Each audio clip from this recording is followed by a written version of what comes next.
Since the establishment of the ICPC in the year 2000 and the EFCC in 2003, Nigeria has pursued an aggressive campaign to recover proceeds of corruption and financial crimes. One of the EFCC's early landmark cases involved former Inspector General of Police Tafa Balogun, who in 2005 pleaded guilty to a 13 billion naira money laundering charge and forfeited several properties.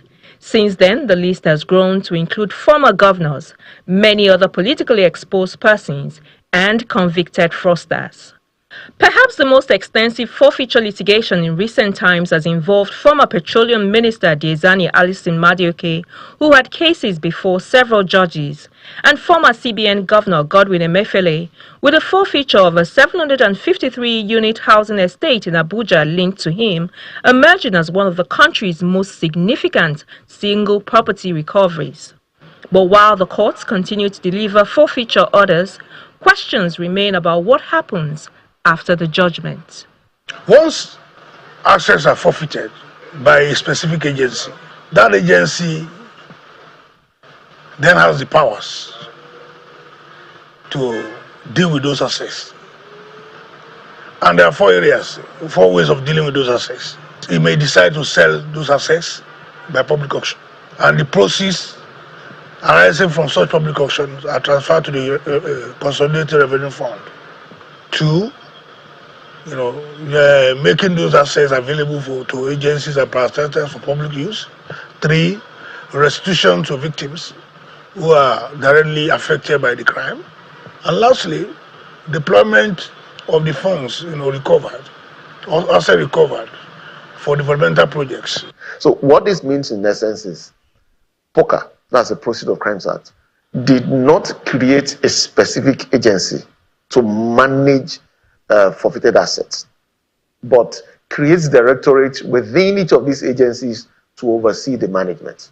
It means that to be accountable, one has to trace each of these agencies to get details of what they've recovered, what has been forfeited through their activities, and information on how those assets have been managed.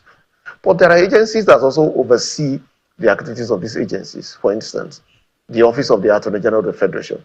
The Socio-Economic Rights and Accountability Project, SERAP, says the government continues to ignore requests surrounding the management of forfeited assets, while the Federal Director of Public Prosecution in the Office of the Attorney General of the Federation debunks claims of relooting.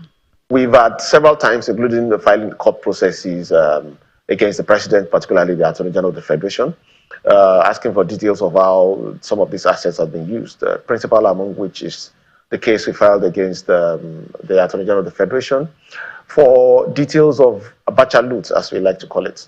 That is asking specifically, and we sent out a Freedom of Information request, how much has Nigeria recovered in total from Abacha loot from the various countries where these funds have been stashed, and how have those funds been spent. We've had cause to go to court, and the court ruled in our favor 3 years ago, mandating the government to provide this information. Unfortunately, as at now, the Nigerian government is yet to give us those details. Assets forfeited are always being relooted. How assets are forfeited, and before their forfeiture is done, members of the public are aware there is publication. So it is wrong for people to have opinion that maybe officers are using their member of their family to do that.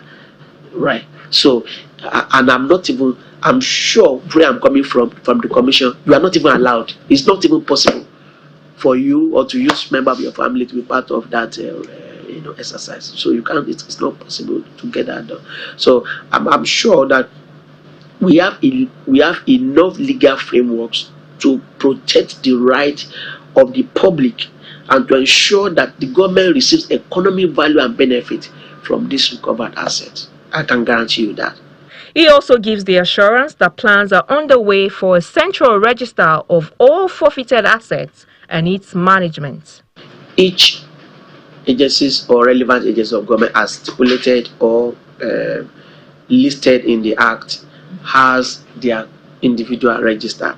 So, but I'm also aware that the Honorable Attorney General is taking serious steps to ensuring that at a click of a button, everybody can see the list of asset forfeited, and what is the value and what. So the register is in the works. Yeah, it's in the works, of course. That database could change the conversation because a forfeiture order may settle the question of ownership.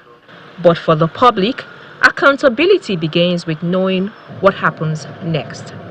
Shola Shuyeli, Channels Television News.